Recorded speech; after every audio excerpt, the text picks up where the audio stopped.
Bonjour à tous et à tous, bonjour à tous les suiveurs et à tous les inconditionnels de Grégoire Omnisport. S'il y a un lion qui est de retour en forme, c'est pas Badou Ndiaye. Donc pas Badou Ndiaye, il n'était pas heureux à Stoke City parce que Buffon Tok, pas Badou Ndiaye, ne voulait pas rester à Stoke City. Nathan Jones, donc le coach de Stoke City, pas Badou Ndiaye, c'est un excellent joueur, mais c'est un joueur talentueux, mais beaucoup de Tok.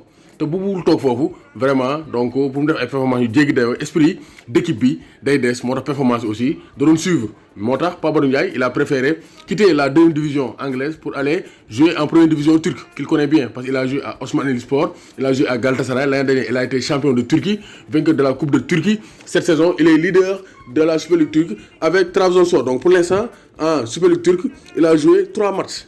3 matchs le joué, donc 90 minutes dernièrement face à Cenkele Birliği, victoire de Trabzonspor 2-0. Et le 1er février, il a joué face à Fenerbahçe, 2-1 face à Fenerbahçe, toujours titulaire. Et encore, il a été titulaire le 19 janvier, alors que Mouidon Dogonio face à Kassipansa, Nidor 6-0. Donc pour l'instant, il n'a pas manqué, il n'a pas donné de passe décisive en championnat avec Trabzonspor. Donc, en Coupe de Turquie, il est beaucoup plus prolifique. Donc, Coupe de Turquie, il a offert 2 passes décisives en 3 matchs. Donc, c'est pour dire que Pape Badou Ndiaye, vraiment, c'est un très bon joueur. Hein. Pour l'instant, il a joué 8 matchs avec Trabzonspor pour 2 buts et une passe décisive. Donc, vraiment, Pape Badou Ndiaye, il est de retour en forme.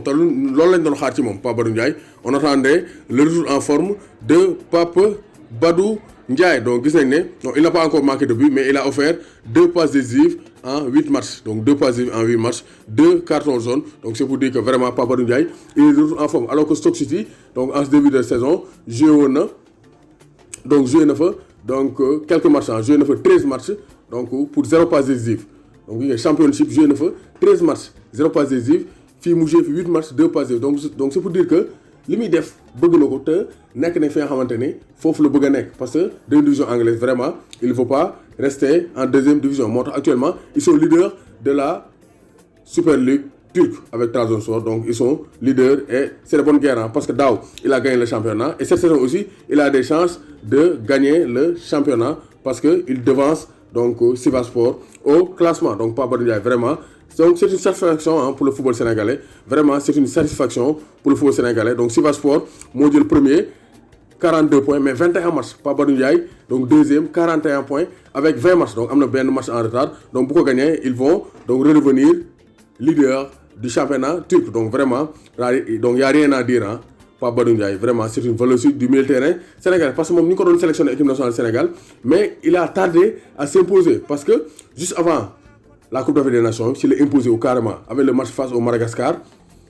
Donc ici au Sénégal, s'il est imposé au milieu de terrain. Et depuis lors, Coupe d'Afrique des Nations, donc Pape Badou Ndiaye, international sénégalais. Donc il a pour l'instant donc 23 sélections. Hein. Donc il a été sélectionné 29 fois. Donc 29 sélections. Donc 29 sélections avec l'équipe nationale du Sénégal. Donc Pape Badou Ndiaye, vraiment, rien à dire. Donc c'est un modèle de professionnalisme et c'est un joueur vraiment qui porte beaucoup d'importance à l'équipe nationale du Sénégal parce que c'est un militaire talentueux.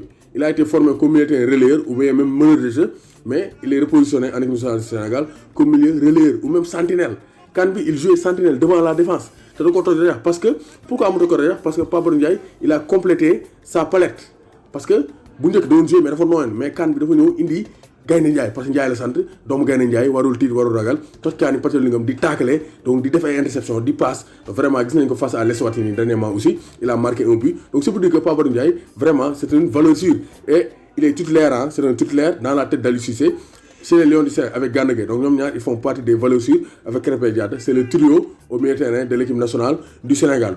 Vraiment Pape Badou Ndiaye il a fait du bien de rejoindre la Turquie pour avoir beaucoup plus de temps de jeu et pour pouvoir mieux s'exprimer parce qu'il a offert 2 passes décisives en seulement 8 matchs avec donc Trabzonspor. Donc Pape Badou Ndiaye, le lion qui s'épanouit en Turquie. Donc Pape Badou Ndiaye, le roi de Turquie. Parce que cette saison, il peut redevenir champion après avoir été champion l'année dernière. Donc Dao gagné le championnat à Coupe B, Rennes aussi a gagné le championnat à Coupe B. Donc Pape Badou Ndiaye, moi comme Turquie, c'est le roi de Turquie. Pape Badou Ndiaye, nous l'avons en mars face à la Guinée-Bissau pour faire la différence au milieu de terrain. Donc Pape Badou Ndiaye, une satisfaction du milieu de terrain sénégalais.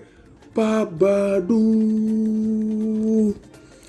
Ndiaye Diatta Ndiaye Dibi wala Ndiaye Dragon yéenay choisir. maa ngi bëggee l'équipe junior de Grégoire Omnisso Abibis l'ambassadeur Pierre Flotov Pablo Izzy Kimto Papa Gueye Papa Mar Junior Berabe Cheikhouna Franky De Jong Bass Ndiakhate Jowiski Yérim Yilmaz Modibo Thiam Maguilène Isco Chimi Sall Lamine Sy Gabriel John Bepap maa ngi bëggee bu baax Mayel Diatta donc Diatta Ndiaye wala Ndiaye Dragon yeney soit Sir donc maa ngi di bëggee bu baax a baax sans oublier le capitaine de l'équipe Pape Laye Camara le grand consultant maa leen di bëggee di leen bëggee donc sans oublier donc Alena ak ñima